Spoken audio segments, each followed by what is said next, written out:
Welcome back to the deep dive. Today we're not just looking at a story about monsters in the dark. We are looking at a collision.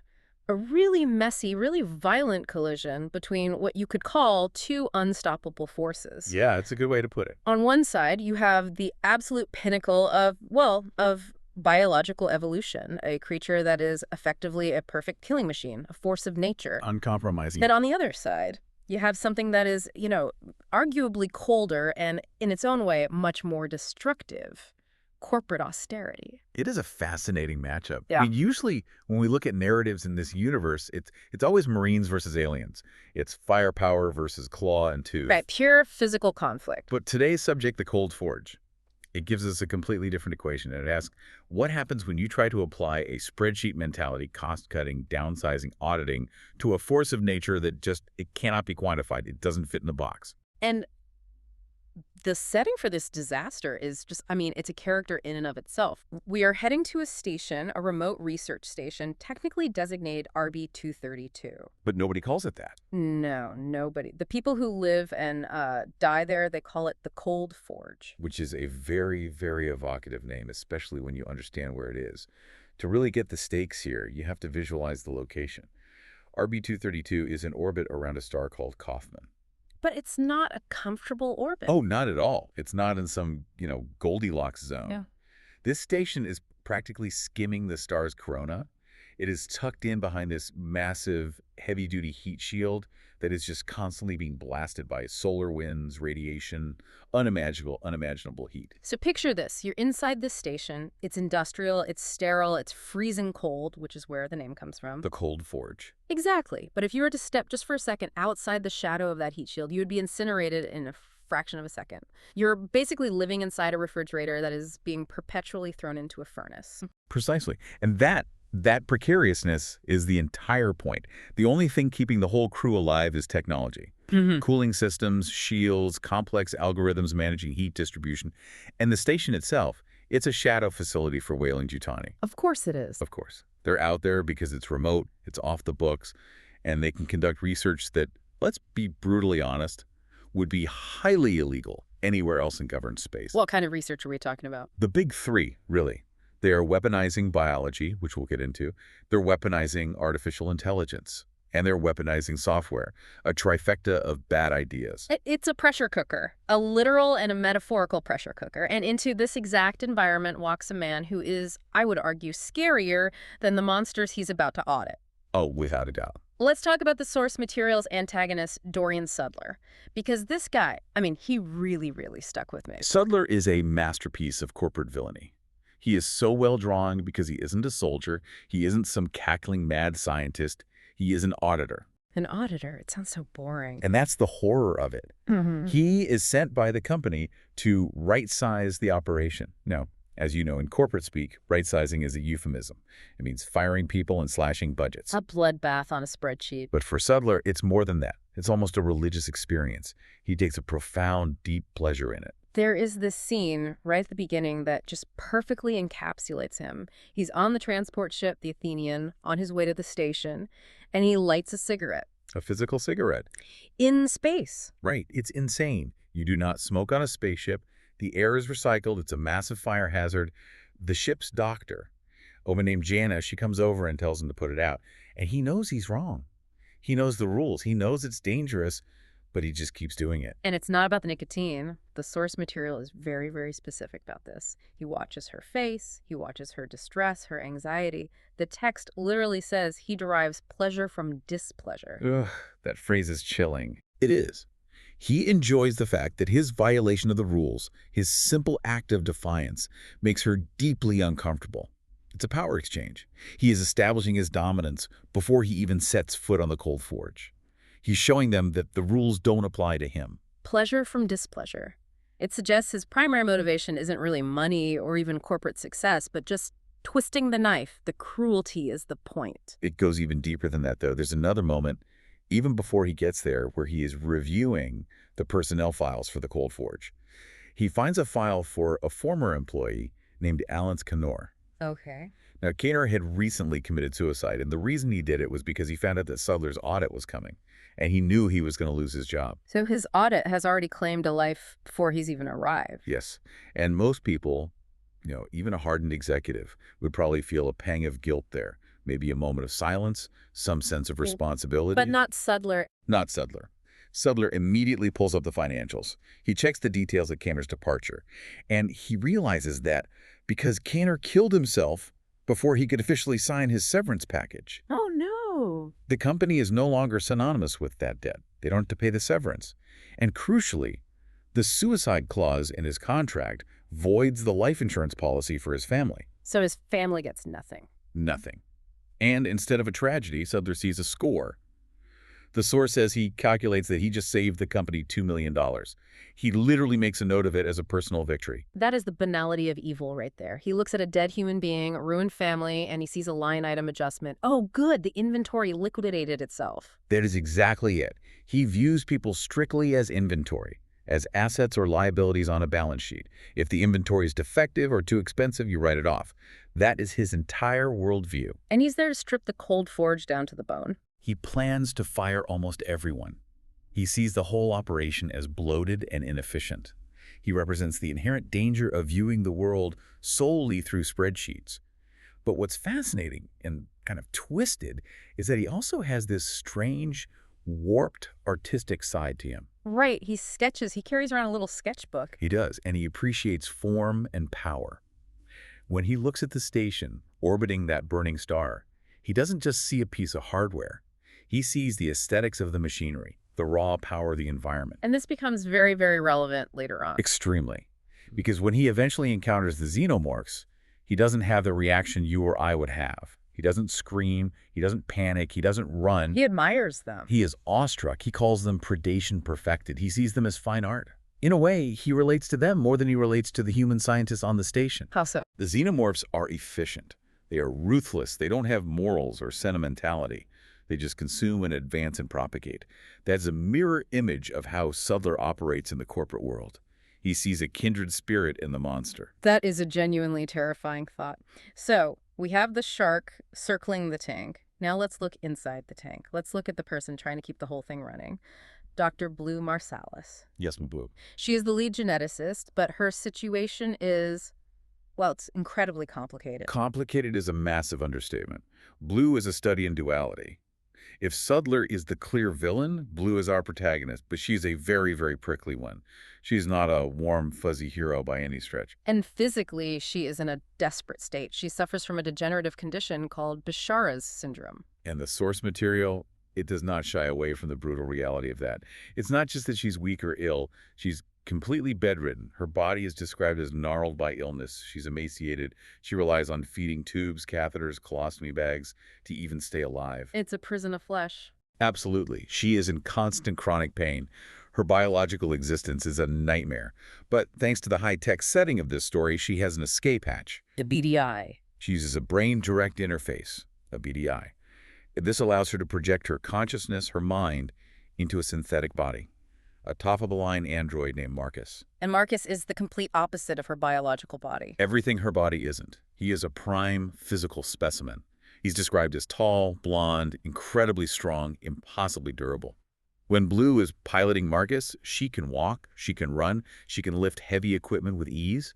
She commands respect from her staff because she is, through him, physically imposing. It's the ultimate transhumanist fantasy, to escape the limitations of the flesh and to live as a perfect, powerful machine. But there's a serious psychological toll. There's a dissociation there, right? She spends so much time as the capable, strong Marcus that she comes to hate returning to her own body. She resents it. She loathes her biological form. She refers to it as the meat. It's just this useless thing she has to be plugged back into at the end of the day. Yeah. But here is the kicker, the real motivation for her being there. Blue isn't just at the cold forge to do her job for Weyland-Yutani. She has a secret, deeply personal agenda. She is hunting for a cure. Exactly. And she thinks the aliens, the xenomorphs, are the key to finding it. How could they possibly be a cure for anything? She's a geneticist. She's been studying them for years. Specifically, she is researching the way the alien DNA aggressively rewrites the host's DNA. When a facehugger implants an embryo, it doesn't just, grow a baby alien inside you. It hijacks your system. It restructures the host's genetic material to build the chest burster from the ground up. It's a biological virus in a way. A highly advanced one. And Blue has identified a specific mutagenic pathogen in their biology. A retrovirus, essentially. She calls it Plagiarus Praepotans. Plagiarus Praepotans, what does that translate to? Roughly, the mighty plunderer, or the powerful thief, because it steals and rewrites genetic code. She theorizes that if she could isolate this pathogen and figure out how to control it, she can use it to rewrite her own broken DNA.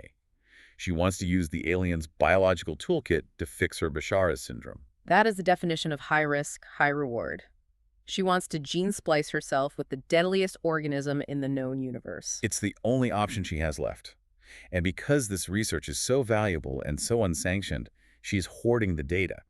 She keeps all of her findings on an encrypted air-gapped server. What does air-gapped mean exactly? It means it's physically disconnected from the main Wayland-Yutani network. You can't hack it remotely. The only way to access it is to be in the room and plug into it directly. She knows that if the company finds out what she's discovered, they will steal the cure, patent it, and monetize it. She might never see the benefit herself. So she's hiding the most valuable secret on the station. Yes. And that puts her on a direct collision course with Dorian Sudler, who is there specifically to find hidden costs, hidden projects, and any and all irregularities. He's a bloodhound for secrets like this. So we have the sociopath auditor, the dying transhumanist, and then we have the projects. The Cold Forge isn't just a zoo for aliens. They are actively building things. Right. The source material outlines 3 main projects happening concurrently. First, you have Glitter Edifice. That's Blue's official project. The Xenomorph Containment and Breeding Program. The public-facing reason for it all. The one Sudler is there to audit. Precisely. Then there is Rose Eagle, which is run by a scientist named Joseph Janos.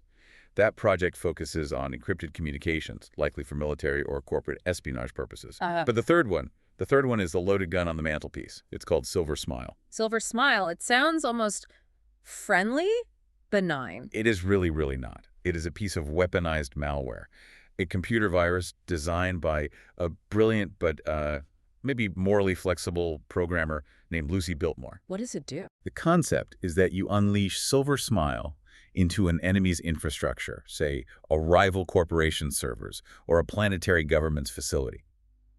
The software is designed to actively seek out vulnerabilities and then destroy them. Not patch them, destroy them. So it's a digital demolition crew? A perfect analogy. It breaks things.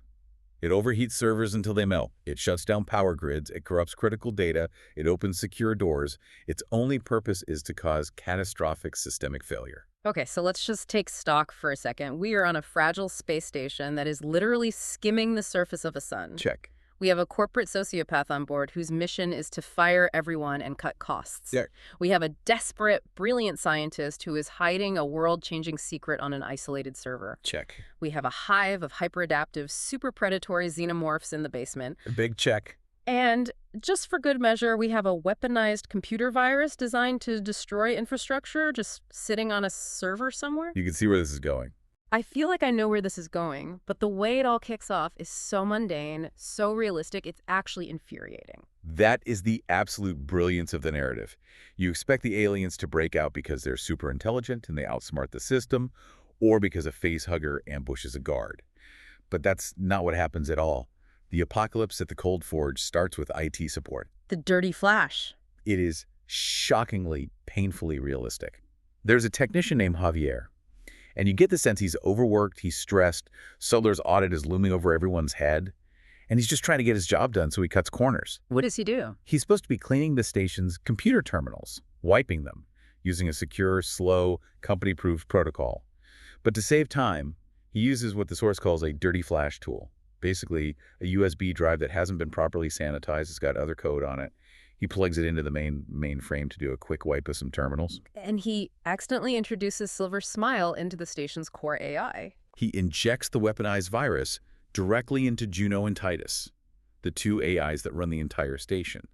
Now you have to remember, the virus's one and only directive is find and destroy critical infrastructure. Oh, it's shark in the water. It wakes up, looks around at its new environment, and it assesses the station. It asks itself from a purely logical standpoint, what is the single most critical piece of infrastructure here? And the answer is the heat shields. Exactly. The shield's protecting the station from the star Kaufman. The virus immediately starts dialing down the cooling systems. It starts retracting the magnetic clamps that hold the shields in place. It decides that the most efficient way to destroy the infrastructure is to simply let the sun in. This leads to an incredibly tense sequence where Blue, as Marcus, has to go outside. The EVA scene. Yeah. The virus is actively fighting in the station's automated controls, so the only way to fix it is to do it manually. Blue has to go out onto the hull to physically lock down the heat shield clamps. She's piloting Marcus, so she has the strength of an android to do it. Right, but she still has to wear a standard issue pressure suit. Yeah. And the suit they have is called the Turtle. And the source material makes a point of saying how absolutely terrible this suit is. It is another perfect example of corporate cost cutting. The Turtle suit is cheap, it's bulky, the joints are stiff, the helmet is highly reflective, which causes glare, and the visibility is terrible. It's not a suit designed for combat or for delicate, high-stakes work. So you have Blue's consciousness inside a powerful robot body, inside a cheap plastic suit, hanging over the surface of a star, physically trying to ratchet down giant bolts while a malevolent AI fights her every step of the way. The imagery is just searing. It's incredible. But while she is outside, busy saving the entire station from being incinerated, the virus finds another vulnerability. The kennels. The containment cells for the aliens. The virus's logic is just. It's so ruthless and inhuman. It sees the containment cells as another piece of infrastructure, and so it attacks them. But it does it in a clever way. It opens the heat shields on the cells first. Wait, so it starts cooking the aliens in their cells? At first, yes. It basically turns their containment pods into ovens. It roasts some of them alive. But then, as the station systems continue to degrade, the virus finds another exploit, and it releases the door locks. The blast shields retract. The glass of the cells, already weakened by the extreme thermal stress, shatters. And just like that, the containment is breached. The survivors are loose. Exactly. Not with a roar, but with a piece of malicious code and a cracking piece of glass. I want to pause here for a second and talk about the Snatchers, because the biology of the xenomorphs in this story is really detailed and fascinating. They aren't just the standard movie monsters. No, the author clearly did their homework, or at least did some very creative world building. First, that name, Snatchers. The crew calls them that for a simple reason. They are incredibly fast, faster than any of the filed drawings or previous encounter reports from Weyland-Yutani suggested. So they're more agile. Much more. But the most interesting biological detail the researchers on the Forge discovered is about iron deficiency. Iron deficiency in the hosts. Yes. They found that the chest bursters, the infant form of the alien, aggressively scrape metallic elements, especially iron, directly from the host's bloodstream during gestation. This causes severe, rapid-onset anemia in the host long before the creature is even born. So what does that imply? It implies that the alien has a biological imperative to harvest metals. It's literally mining our blood for the raw materials to build that famous exoskeleton.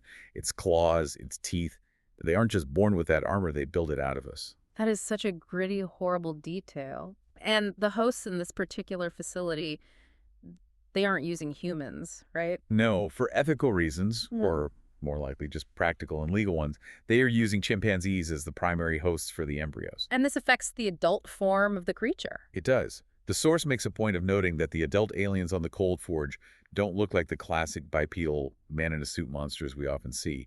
They have taken on the biological characteristics of their hosts. So they're more primate-like. Exactly. They have the proportions of a chimpanzee, they lope on all fours, they have longer, more powerful arms, their movement is less humanoid, and much more like a large, terrifying ape. That almost makes them scarier to me. Fast, four-legged, metallic-toothed monsters scuttling through the vents. And these are the things that Blue believes are the key to her salvation. She calls the facehuggers Manumala Noxhydria. She is completely obsessed with harvesting them for her cure. But now they're loose. Which brings us to the outbreak itself, part 3. The chaos begins in earnest. And we have to talk about Dick Mackey. Poor Dick Mackey. He's the facilities manager, and he's portrayed as this kind of tough, swaggering guy, full of stories about surviving in the outback on some colony world. He's heard the alarms, he knows there's a breach, and he goes down to secure the egg laboratory. He thinks he can handle it. He cannot handle it. He absolutely cannot handle it. He is ambushed and attacked by one of these chimp-derived xenomorphs, and the description of the attack is just visceral. He survives the initial strike, but the alien impales him with its tail, pinning him to a wall. So he's alive, but trapped. He's alive and watching. But then Sudler, who is hiding nearby and watching all of this unfold, he notices something really strange. The alien doesn't just kill Mackie and move on. It pauses. It sees one of the alien eggs is about to be destroyed by an automated failsafe incinerator. The virus must have triggered the incinerator, right? As part of the destroy infrastructure protocol. That's the implication, yes. And this alien, this monster, it reaches out and tries to save the egg from the flames. It shoves the egg out of the way. And in the process, it badly burns its own hand. It shows a clear moment of self-sacrificing care, a protective instinct for its young. That is such a stark, incredible contrast. The monster is willing to physically burn itself to save its offspring. Meanwhile, Sudler, the human, creates a spreadsheet to profit from a man's suicide. That is the thematic core of the entire story right there. The monster has a communal protective instinct. The civilized corporate man has absolutely none.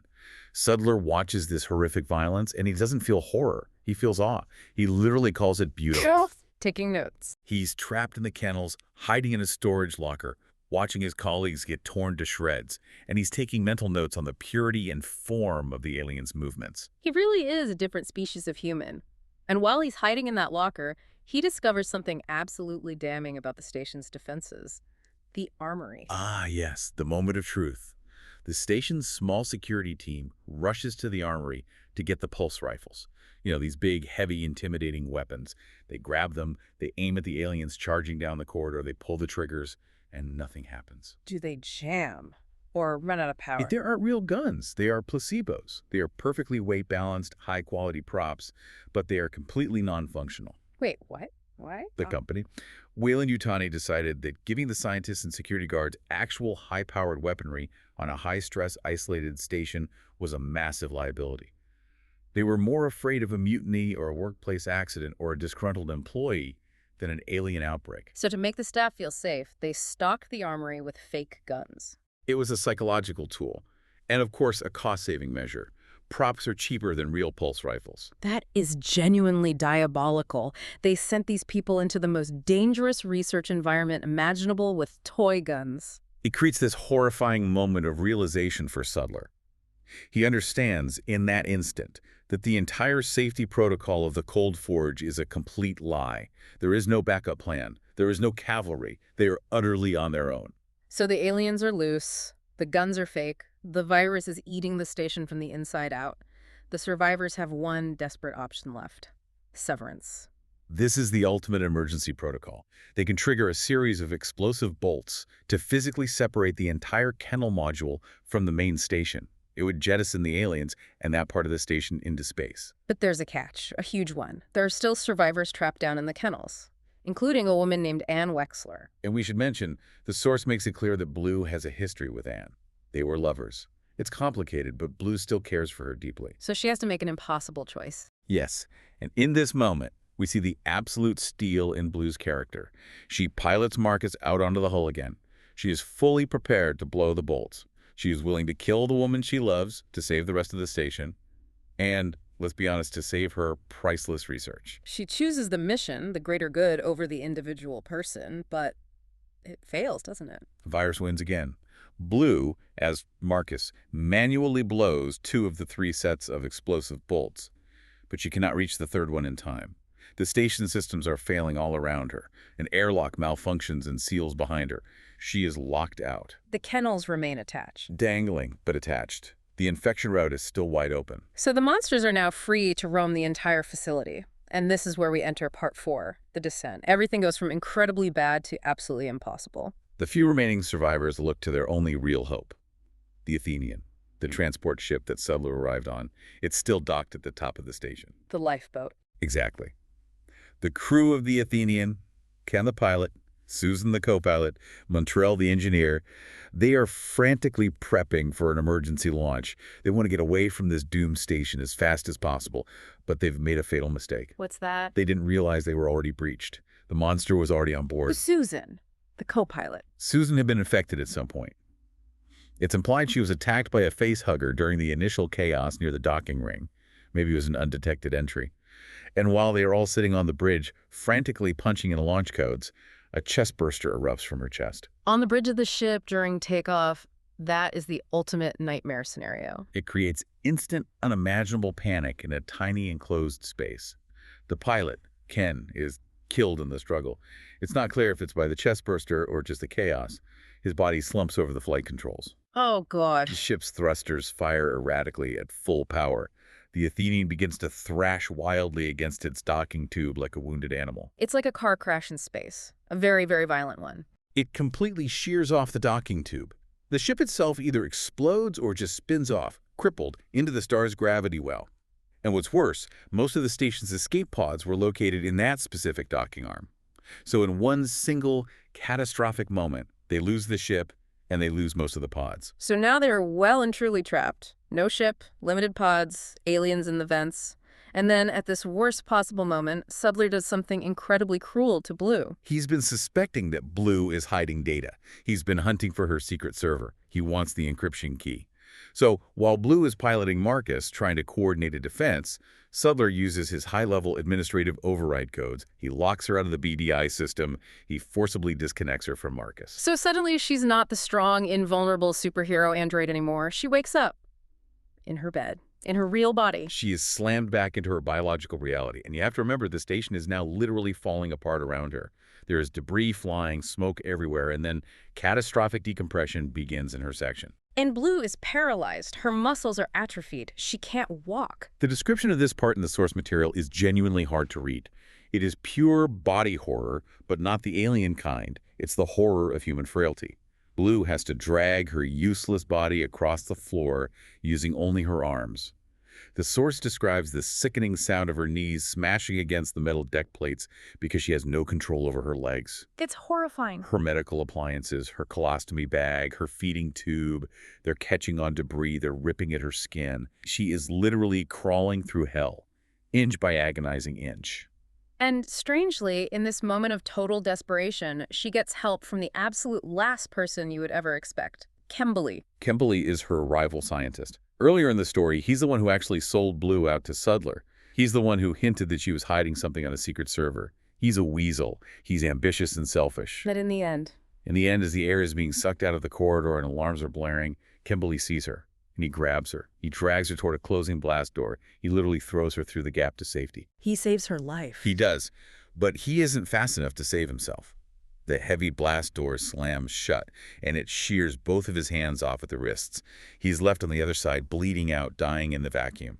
He gave his life and his hands to save the woman he betrayed just hours earlier. Wow. That is such a complex human character beat. It adds so much texture to the story. It's not just good guys and bad guys. It's desperate people making these insane split-second choices. Meanwhile, Sudler is also making choices. Oh.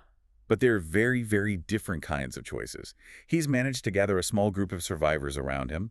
Ann Wexler, Lucy Biltmore the programmer, and Javier the IT tech. The man who started it all. The man who started it all. But Sudler isn't leading them to safety because he cares about them. He isn't having a change of heart. He's using them. They're assets. Exactly. He needs Ann's security codes to open certain doors. He needs Javier's tech skills to try and fix the central computer. He needs Lucy's knowledge of the virus. He views them as resources. And he is constantly doing a cold, hard cost-benefit analysis in his head. Do I still need this person, or can I discard them now? There is this one chilling scene that illustrates this perfectly. They're holed up in an airlock, terrified. Marcus, the android, is there with them, but he's on a default autopilot defense mode because Blue isn't piloting him anymore. And an alien finds them. It's on the other side of the thick glass window, and it just starts headbutting the airlock. Thump. Thump. Relentless and methodical. And Sudler just watches it. He is completely calm. He's fascinated. He admires the creature's persistence. The source says he even notices the physics of the alien's acidic drool freezing in crystalline patterns on the cold glass. He is studying the predator while the others are hyperventilating in terror. It just reinforces that idea that Sudler is barely human himself. He is a creature of pure, cold calculation. Which brings us to the endgame, Part 5. The station is now critically damaged. It's spiraling slowly into the star's atmosphere. The artificial gravity is failing. They have to reset the main computer, Titus, to stabilize the orbit, or they will all burn up. So they have to go on a mission. Sudler takes Javier, the IT guy, and the now autonomous android Marcus, and they go to the central server room. Javier is the only one who has any chance of performing the hard reset on the system needed to kill the Silver Smile virus. And once Javier finishes the job, once he saves them, Sudler realizes he no longer has a use for Javier. In fact, Javier has become a liability, a witness. Javier knows too much about what really happened, about the dirty flash, so Sudler turns on him. He decides in that moment that he's going to be the sole survivor of this incident. he wants to wipe the slate clean. No witnesses. His plan becomes clear. Let everyone else die, escape in the last remaining escape pod, and tell the company that the station was a total loss due to a tragic, unforeseen accident. He clears the books, he removes all the waste, he kills Javier to tie up the last loose end. That is just, it's the coldest thing imaginable. It is the Cold Forge. It's in the name. But what about Blue? She was dragged to safety by Kimbili. Where is she during all this? Blue, after her agonizing crawl, managed to pull herself into the station's medbay. She is in agony, but she sees a lifeline. One of those advanced auto-dock beds. The kind that can scan you, diagnose you, and perform complex surgery. She thinks, I made it. I can survive this. And this is where the story delivers its most tragic, most painful irony. It really is. The bed's robotic arm comes down, it scans her, and the diagnosis pops up on the screen next to her. Decompression sickness, the bends. Because of the hull breach, because of the rapid pressure drop. Exactly. From when Kimbili pushed her through that blast door to save her, in that moment of salvation, she was doomed. Nitrogen bubbles have formed in her blood and tissues. She spent her entire life trying to find a way to rewrite her own genetics, to cure this complex one-in-a-million syndrome. She piloted a $1 million android. She fought monsters. And in the end, she is killed by simple high school physics, a pressure differential. That is just heartbreaking. The ultimate cosmic joke. The machine, following its programming, sedates her to manage the pain. She just drifts off into unconsciousness. She is completely alone. And the monsters are still roaming the halls. And that is where her perspective in the source material fades out. So let's look at the final tally here. The station is broken, falling into a star. The cure, the Plagiarus Praepotans, is effectively lost forever. The corporate auditor is on a rampage, murdering the last survivals. The monsters are winning. It forces us, as readers, to ask that big central question. Who was the real monster here? We always seem to come back to this in these deep dives, don't we? You compare the xenomorph. It's instinctual, it's violent, sure, but it's pure in its own way. It just wants to survive and reproduce. It showed a willingness to harm itself to protect its egg. It has some kind of biological imperative beyond itself. And then you compare that to Dorian Sudler. Calculating. Sadistic. Yeah. He calculated the financial value of a man's suicide. He planned to fire everyone on the station just to bump the company's stock price by a fraction of a percent. And in the middle of a crisis, he viewed his fellow human beings as nothing more than tools to be used and then discarded. And let's not forget the initial catalyst, the virus, Silver Smile. A human-made creation, an invention born of corporate paranoia. And at the end of the day, the virus did far more damage to the station than the aliens ever did. The virus took down the shields, it opened the containment doors, it killed the communications, it destroyed the escape ship. So really, the humans provided all the tools for their own destruction. The aliens just showed up for the buffet that was laid out for them. In a way, yes. This story feels like a brutal parable. It tells us that you cannot audit nature. Sudler thought he could manage the Cold Forge like it was a grocery store. He thought he could put this elemental force of nature in a box, quantify it, and then sell it for a profit. But you can't. But nature, whether it's a computer virus acting like a biological one, the unforgiving physics of a star, or a xenomorph, it doesn't care about your quarterly projections. It doesn't care about your audit. It can't be right-sized. It just consumes. That is a terrifying thought to leave us with. You can't put a xenomorph on a spreadsheet. That if you try, you'll just end up as a written-off line item yourself. Well, that is all the time we have for this deep dive into the Cold Forge. It's a brutal, brilliant reminder to always check your employment contract and maybe don't try to weaponize an organism you fundamentally do not understand. Thanks for listening, everyone. Stay safe out there. And don't use dirty flash drives.